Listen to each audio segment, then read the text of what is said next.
Sleep wasn't a problem before electric lights came along. People went to bed when the sun went down. And if they did anything, you couldn't do much under candlelight, is that right? But insomnia is a huge problem today. And there are a few reasons. So we'll put our resident why here. Why? Why are people having trouble with sleep? Well, Proverbs 14, verse 6 says, knowledge is easy to him that understands. So what my aim is to give you an understanding of sleep.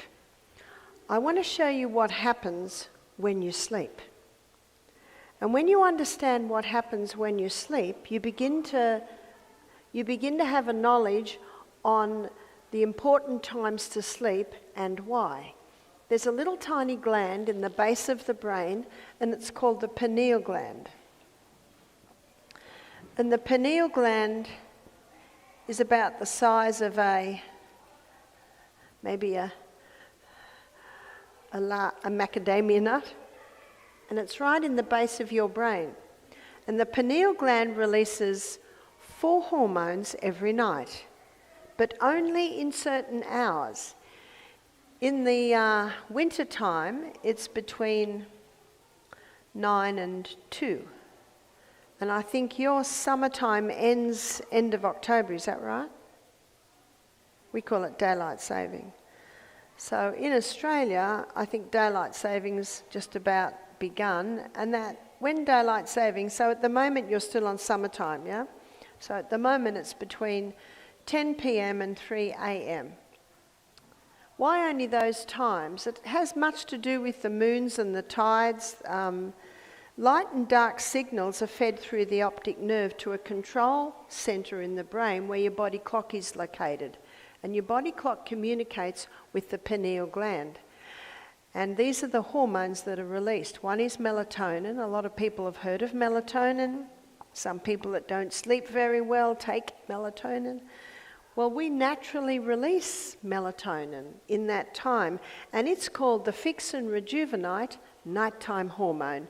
So it is this hormone that probably is mostly responsible for the fix and rejuvenation that's happening in our brain and our body while we sleep. Another hormone is serotonin. That's the mood hormone. So if you want to feel good, go to bed early. What are the kids like if they have a late night?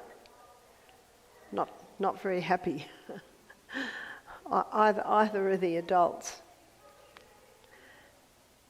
Another hormone that's released in these hours from the pineal gland is arginine vasotocin.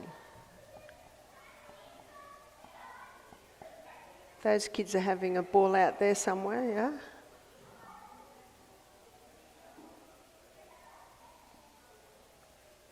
Arginine vasotocin is our natural painkiller. Did you know you have a natural painkiller? When you go to bed in these hours, your natural painkiller is released. But your natural painkiller, when it's used, it leaves a waste. And if that waste hasn't been released, then the next night, arginine vasotocin won't be released. So how do we get rid of the waste from using our arginine vasotocin? That's exercise. When you exercise in the day, as you perspire, you are letting go of the waste. And that's why exercise is so important to be able to increase your ability to sleep. Ecclesiastes says, the sleep of a labouring man is sweet. In other words, when you physically move through the day, you get physical exhaustion at night and you can sleep better. So arginine vasotocin is your natural painkiller, and arginine vasotocin puts you into a deep sleep. So the earlier you go to bed, the more likely you are to fall into a deep sleep. The other hormone that's released is epithalamin. And epithalamin is a hormone that increases learning capacity. God designed our brain, to be learning new things right up until the day we die. Many people's brains deteriorate because they stop learning new things. We should ever learn new things. I love the story of the 90-year-old man who learnt to play the piano, and the 92-year-old man that graduated from law school. After hearing the lecture on renewing the mind, a 75-year-old man came up to me and he said, "I recently put away my most difficult violin pieces." He said, "I'm going home to get them out again." So epithalamin increases learning capacity. So to be able to understand and retain the new things that you're learning, we need to go to bed early. You ask any teacher, they can tell the children that had a late night because they just don't get it. They don't retain. Epithalamin increases learning capacity, and epithalamin slows down aging. Everyone over the age of 25 likes that one. So these are the hormones that are released in these hours every night. But more comes into the equation. And I was reading a book called Why We Sleep by Dr. Matthew Walker. And there's some fascinating research that he quotes in there. And this research was first started probably in about the 1950s. And they were doing research on rats. Because, they research on rats a lot because their digestive tract and many things are very similar to humans, and they live 2 years. So they can see what would happen to a human in, say, 80 years would happen to a rat in 2 years. And they found that there were periods of the night where the eyes, the eyelids are closed, but the eyes are active and moving, and then there are periods of the night where the eyes were still. So they put electrodes on the brain and on the eyes, and what they found is when the eyes were active, the brain was active. But when the eyes were still, the brain was a little bit more still. Some of the researchers, even their 2-year-old children, they had all wired up while they sleep. And, they had lots of volunteers come in. Sometimes they did it on themselves, and they found that across board the same thing was happening. So what they did was they called the eye moving fast rapid eye movement time, and the eyes moving slowly non-rapid eye movement time. So let me show you what happens in those times. So in non-rapid eye movement time, they found that in the brain there's a courier service happening. Now, all through the day, everything that happens to us is stored in our hippocampus back here. It's called the short-term storage unit.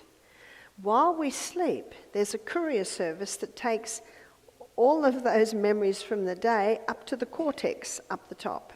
So that's a courier service happening in non-rapid eye movement time. The other thing that's happening in non-rapid eye movement time is the cleaning system. We just mentioned that. The glymphatic system. So cleanings happen. What they found is that the brain cells seem to shrink up a bit, allowing more fluid between them, and so this cleaning system is happening. So what's cleaned up? Waste from neuronal activity, waste from the combustion of glucose and oxygen in the energy cycles in the cell, but also negative emotions, which we just discussed. And that happens after we make the decision to forgive. So when we forgive, that seems to trigger this glymphatic system to start cleaning up the waste. So these are the two things that happen in non-rapid eye movement time. In rapid eye movement time, this is where dreaming happens. No wonder the eyes are moving fast. The dreaming. Also in rapid eye movement time is a filing system. Now what Dr. Matthew Walker was amazed at in the research that he was doing, and he's an atheist, and this is what he said. He said, it's almost as if sleep has an intelligence. This is an admission from an atheist. And if I was there talking to him, I'd say, of course, mate, it has an intelligence. It was designed by God. These incredible things were designed by God to happen at that time, in the night. So what's happening with the filing system, remember the courier has brought all the day's memories up to the cortex. And what appears to happen is the dreaming that happens, the dreaming that happens, have you noticed things from long ago, things you're thinking about through the day, all sorts of things come up. And it appears that that happens so that the brain knows how to file.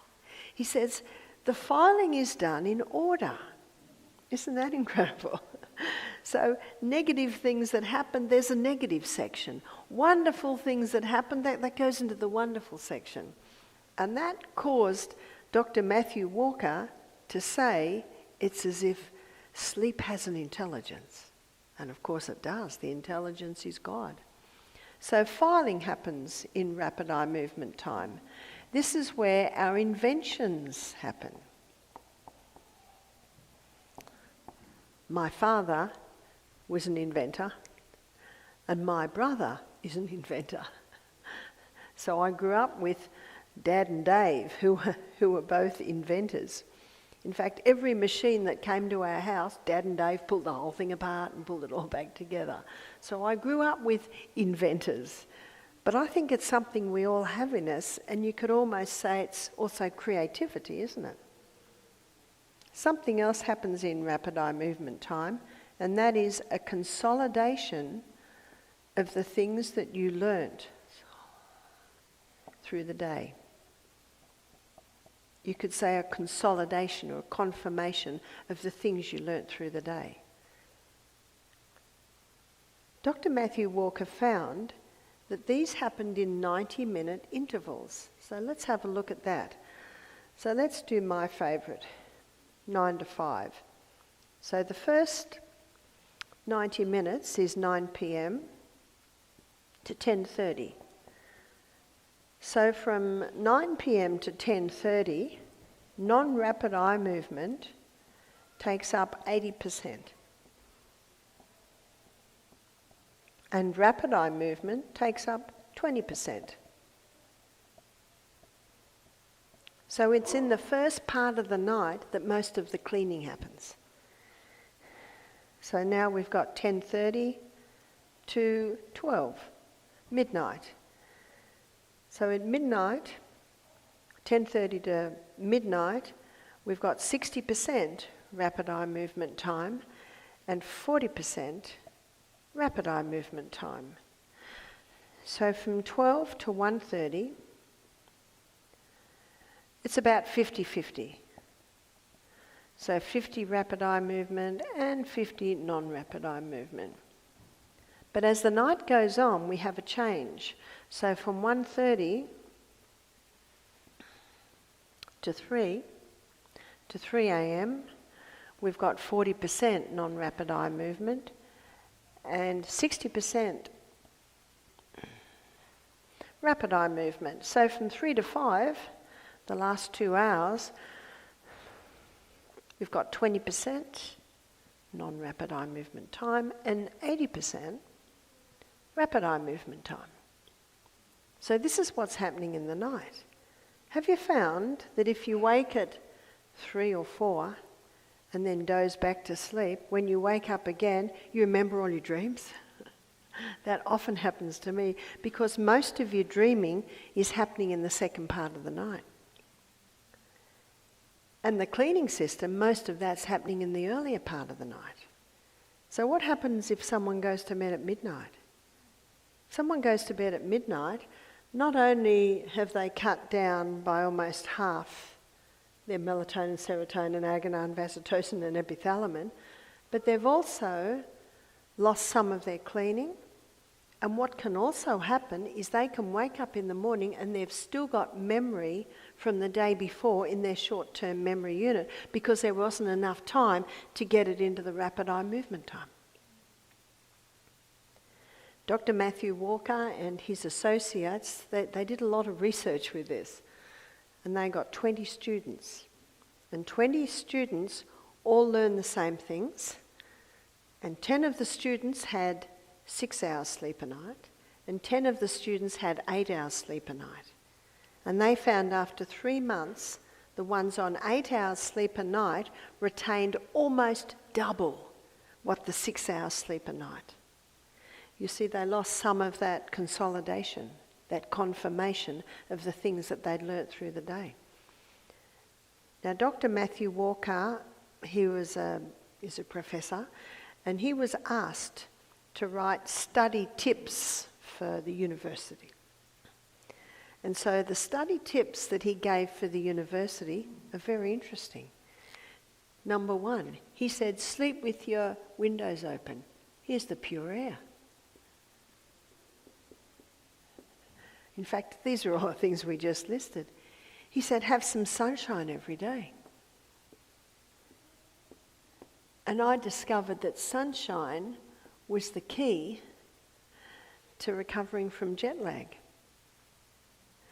When I go out in the sun, when I get into, say, America, I find going back to Australia is not as bad because I think I'm going with the revolution of the earth. But coming from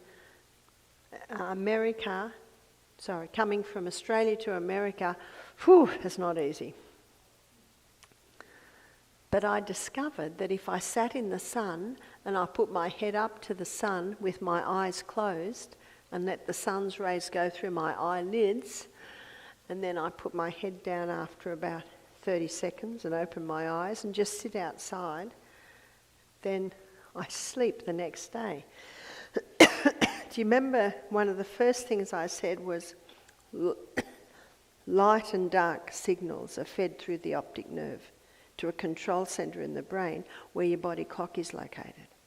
And the body clock communicates with the pineal gland. So sunshine in the day helps us to sleep better at night because it resets that body clock. It's called your circadian rhythm. You've heard of the circadian rhythm? It is reset by sun's rays going through the eyes. Now, I never suggest we look at the sun.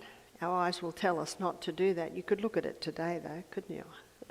It was a funny, hazy ball behind the clouds. But those sun's rays help to reset the circadian rhythm. Dr. Neil Nedley, he found that up to 80% of his depressed people, their circadian rhythm was out. He also found that a lot of his depressed people were going to bed very late. And they were watching movies or playing games or on computer till late. So a couple of things were happening there. Number 1, they were missing out on the rest and rejuvenation that God planned us to get every night, but they were missing out on the early morning sun. He says that first hour of light in the day, it resets your circadian rhythm. So sunshine's important. Now remember, Dr. Matthew Walker, he's writing this article for better study habits. Temperance. He was very strong on the dangers of caffeine and refined sugar, and how many students are sipping coffee late at night till midnight trying to get their study in. But what Matthew Walker found, they retain almost half as much as the people that stop the stimulants and go to bed early. That's a big difference, huge difference. So your stimulants.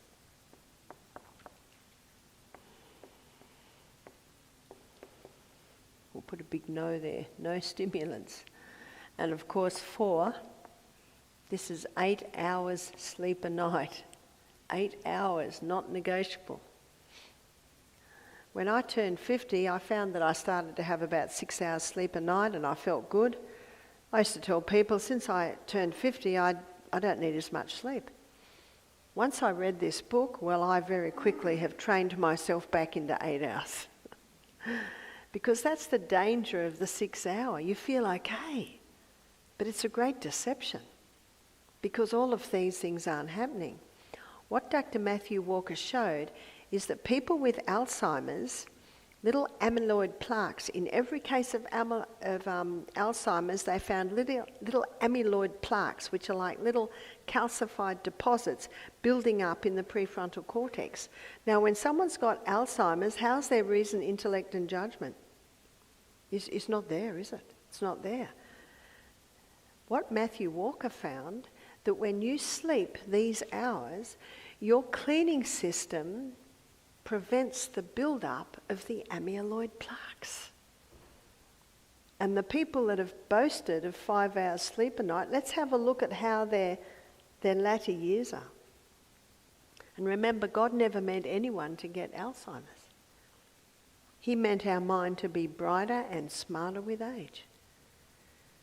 So 8 hours is not negotiable. So the next one is exercise. If you want to sleep good at night, get physically active in the day. If you can't run, try the exercise bike. Try the rebounder. Try swimming. But some sort of physical exercise. Remember Ecclesiastes? The sleep of a labouring man is sweet, because that man is physically exhausted from his physical exercise. And so many people today are at the computer. They're not doing physical work, they're doing brain work. Yes, the brain does need a rest when it's been working hard, but it needs that physical. Many guests that have been to our program, they buy the little rebound, you know, the little mini trampolines in their office. And everyone in the office does 1 minute every hour. 1 minute every hour. Now, you could even do it if you had 60 people in the office, couldn't you? 60 minutes in an hour. 6, proper diet.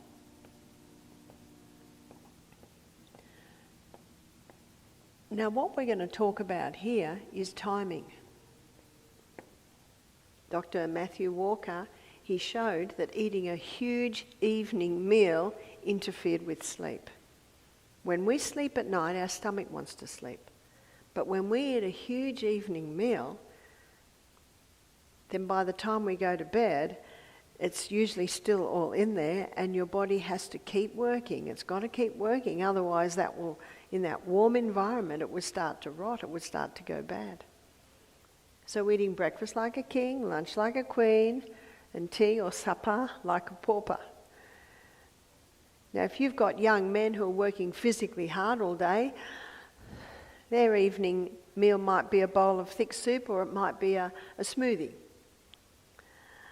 But for people that aren't working really physically hard, and especially people trying to lose a bit of weight, they're better to go maybe just a herb tea, or maybe just a light soup. You will sleep better if your stomach is allowed to sleep too. And number 7, hydration. We lose water every night. I don't know if you've ever slept on a mattress on the floor, and when you wake up in the morning and you lift the mattress, you notice it's all damp, because we lose moisture every night. The most dehydrated time of the whole day is when we wake up in the morning. I say to my grandchildren when they stay, have you watered your garden yet? It's their garden down there. Sometimes they come out and say, Grandma, we've watered our garden. I say, great, it's ready for breakfast. It's ready for breakfast. I try always have water next to my bed. If I wake in the night, I have a few sips. You just have it always with you.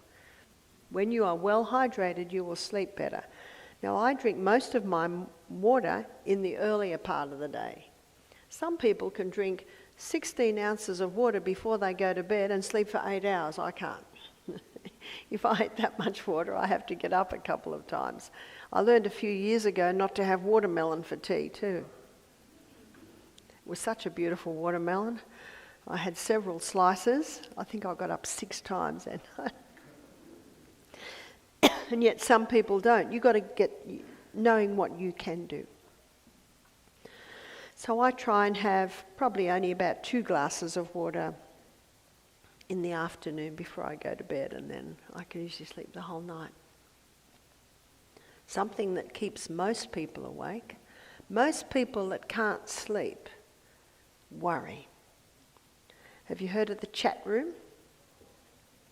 My brain tends to go into the chat room if I wake in the night. Now, what am I going to do about this? Now, I'll do, and I'll solve this. I'm a problem solver. I'm always trying to solve. And if you stay in the chat room, you'll never go to sleep. So how do you get out of the chat room? Well, there's lots of things you can do to get out of the chat room. You can hum hymns, songs.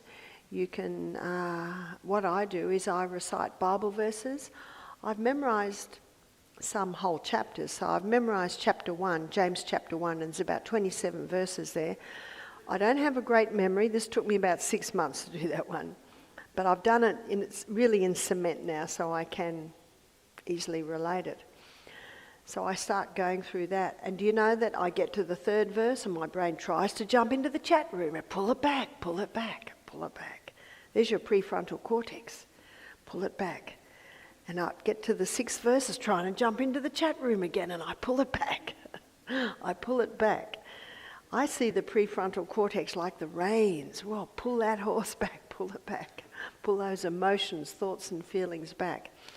And then in the morning when I wake up, I think, now what verse did I get to? I usually get to verse 13. Then I remember no more. Or you can start at 50 and count backwards.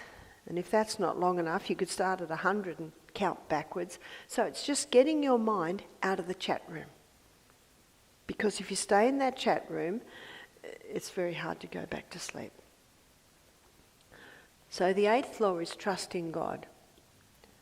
Now I gave you a principle in the last presentation, Safeguarding Against Depression. It's called In Everything Give Thanks. And I read a book on the science of sleep by Adriana Huffington. I'm ever reading books on how I can know more about these 8 laws. Because in the little book, Ministry of Healing, Ellen White says, these are the true remedies. And after helping people for over 40 years in these areas, I find it to be absolutely true. They are the true remedies. So I'm always wanting to know why they are the true remedies. So I'm ever reading books to find out more and more.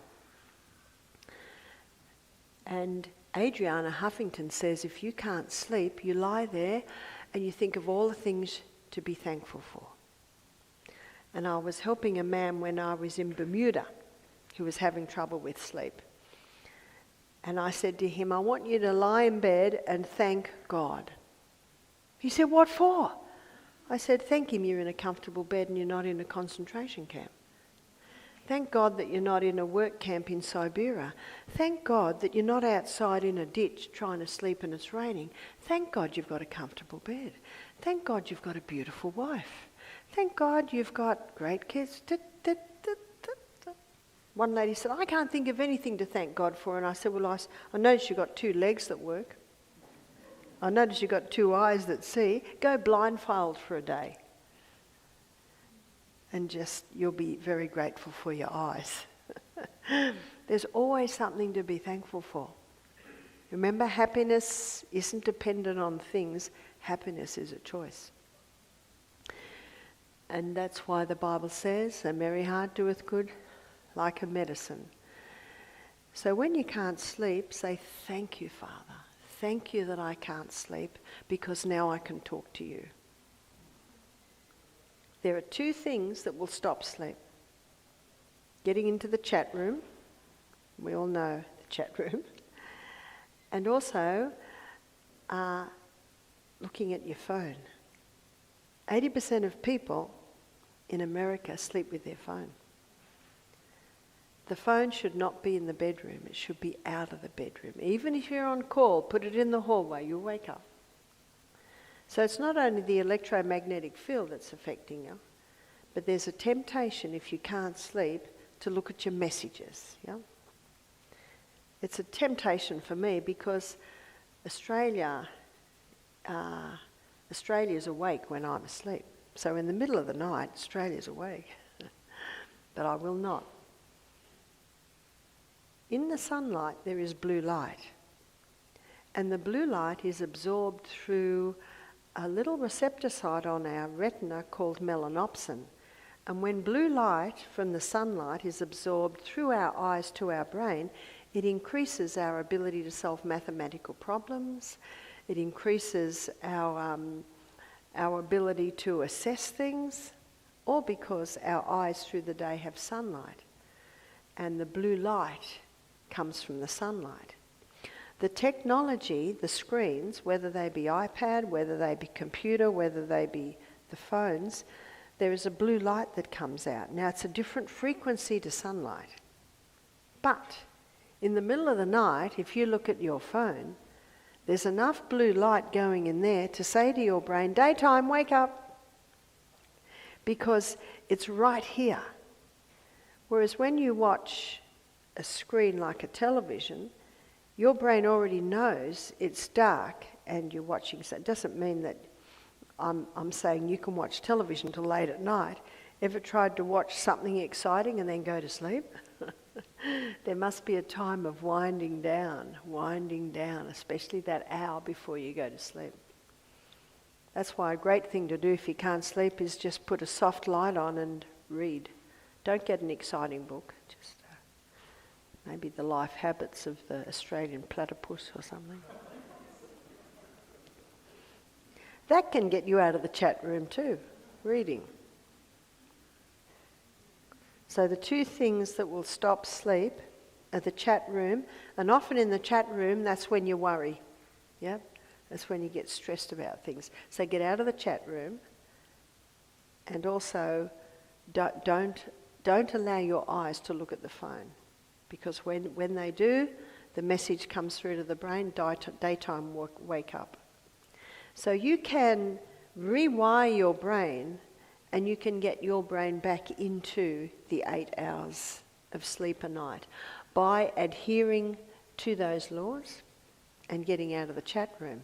So when Dr. Matthew Walker wrote his article on good study habits, he didn't quite go into the detail in some of the areas I have, but he was basically saying, be well hydrated, have 8 hours sleep, have a nourishing food diet, fresh air, keep the window open, stop all the stimulants. So it was very similar to the laws.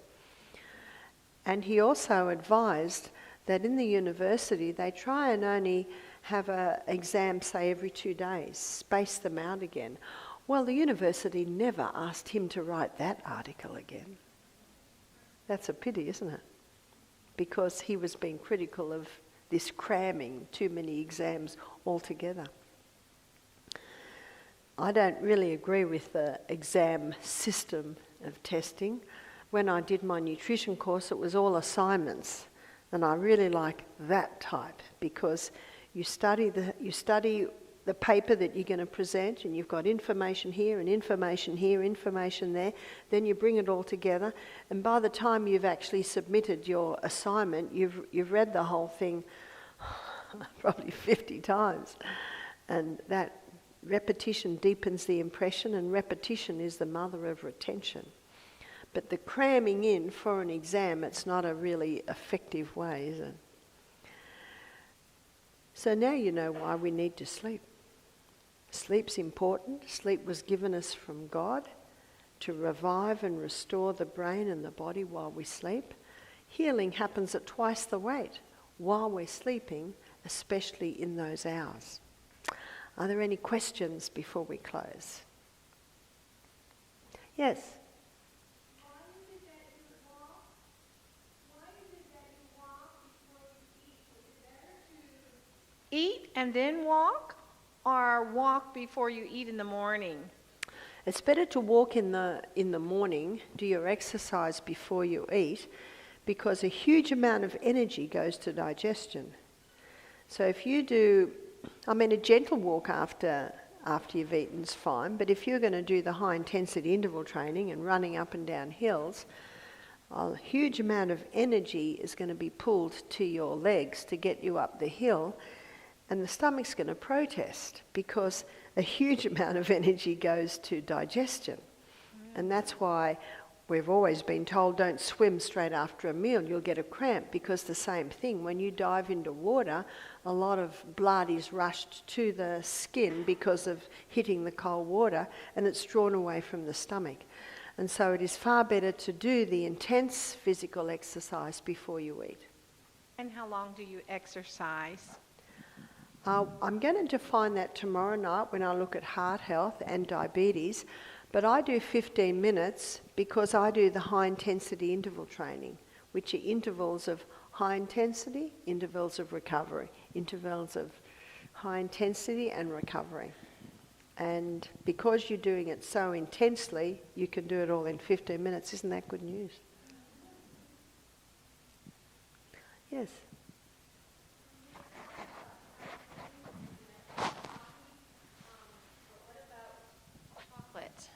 What about chocolate? There's not much chocolate. I mean, there's not much caffeine in one little square. But the problem is that cocoa is so bitter, it requires an enormous amount of sugar to go in there, and the majority of chocolates have dairy in them, so it's really not a good food. But I do meet ladies that come to our retreat who eat a whole block. Well, there's a fair bit of caffeine in a whole block of chocolate. So probably the highest caffeine foods would be, or drinks would be, your coffees, the V drinks, the Coca-Colas, Red Bulls, things like that. Okay, and also about the phones, what about in airplane mode? It is true on airplane mode you haven't got the frequencies going out, but it still should be away from the body, because even on airplane mode you still have some coming out. Okay, thanks.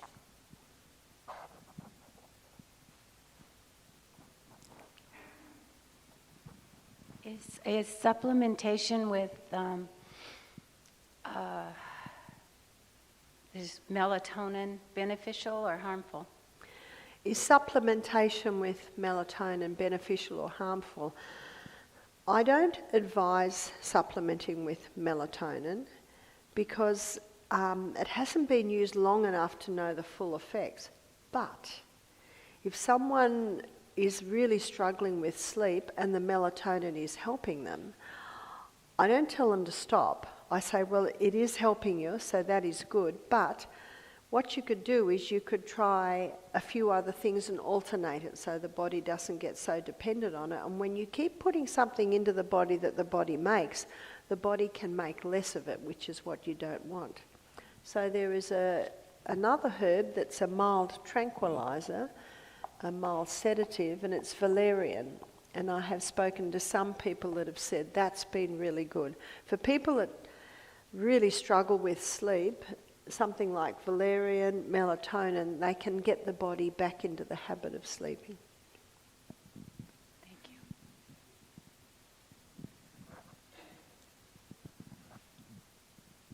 So what about the theory that the hours before midnight are worth 2?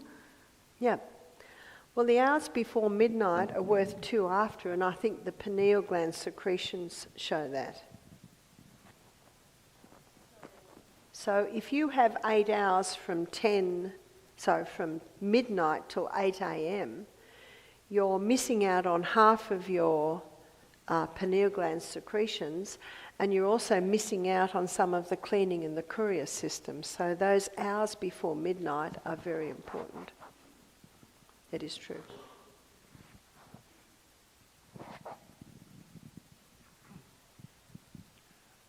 So herbal teas, as long as they're decaffeinated, are okay? Sure, yeah. How about naturally decaffeinated coffee, not the chemical process? In his book, Caffeine Blues, the author shows that there can still be some dangers there. I guess you could have your decaffeinated coffee for a week and then stop it for a week and just see if there's any reaction. Okay.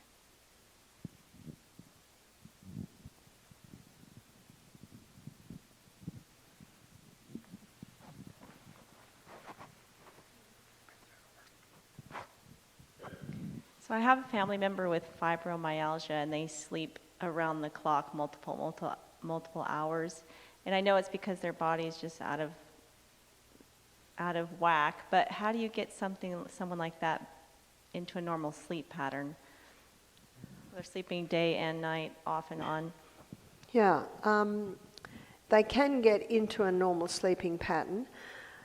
See, when I come from Australia to America, the first day, by 10 in the morning, I'm just wanting to sleep, but I do not let myself. I jump up and I start to do a whole lot of things, and I speak to people who suffer from jet lag for weeks, because as soon as they get tired in the day, they go to sleep. So it would be a similar thing with this, is that there's a discipline needs to happen, is don't let yourself sleep. If you're feeling tired, have a shower, go for a walk, dig a garden, do something, but don't let yourself sleep. So if that person wants to, they will be able to get back into a better routine. Two little questions. Oh, I thought I heard somebody else. If you're off on your sleep, the circadian is really off, do you recommend just cold turkey starting, or cold veggie meat, starting the right pattern, or is it better to do incremental dose? It depends on the person, but for some people who go to bed at midnight, the first week they'll go to bed at 11, and then the next week they'll try 10, and then the next. So you have to work with what the person can do and is comfortable to do. And then the last question is, this is amazing, but then there's all these healthcare workers that people go to for care, and they've got the night shift, so they're not their brain isn't very awake to help those people that come for help. That is true. And Dr. Matthew Walker shows that there are more accidents from sleep deprivation than alcohol. And that's not lessening the accidents that happen because of alcohol, but he shows that when someone's drunk, there's a bit of a reaction, but when someone falls asleep at the wheel, there's no reaction. Wow. And he cites that to show that, this is a huge problem, people falling asleep because they're not getting enough sleep. Right. I meant to say the healthcare workers that are in hospitals or such. That's right. And someone has to do night duty. So I say to people that do night duties, do as little as possible. And definitely when your days are off, go into the early nights. And what some people find is that when they get home from night duty, they won't have anything to eat. They'll go straight to bed and they'll sleep 4 hours. And then they might wake up at 10 or 11, and then they'll exercise, have a hearty meal, and they'll stay awake till maybe later in the afternoon, maybe till 5 o'clock, and then they'll have another, depending on when they start. A lot of night duties as nurses will start at 11. That's when I used to start. And then they'll have another 4 hours then. So a lot of them find those 2 bits of 4 hours where they're getting a little bit of the morning and a little bit of the night. And exercising in the day can help them get through those periods of night duty.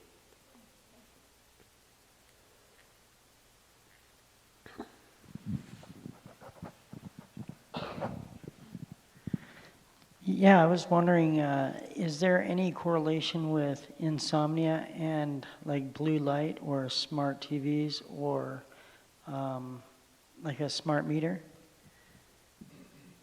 Yes, the electromagnetic field coming from the smart meter certainly has an effect. Again, call the silent killer, so it's hard to put the finger on it, but I have read of reports where people's sleep has been interfered with once the smart meter's put on their phone. That is true.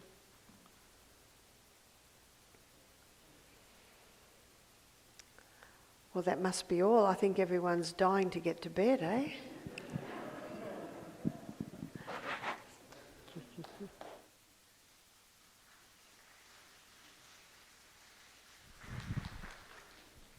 Thank you, Barbara. That was well put. And I've learned a lot tonight, and so grateful for her ministry.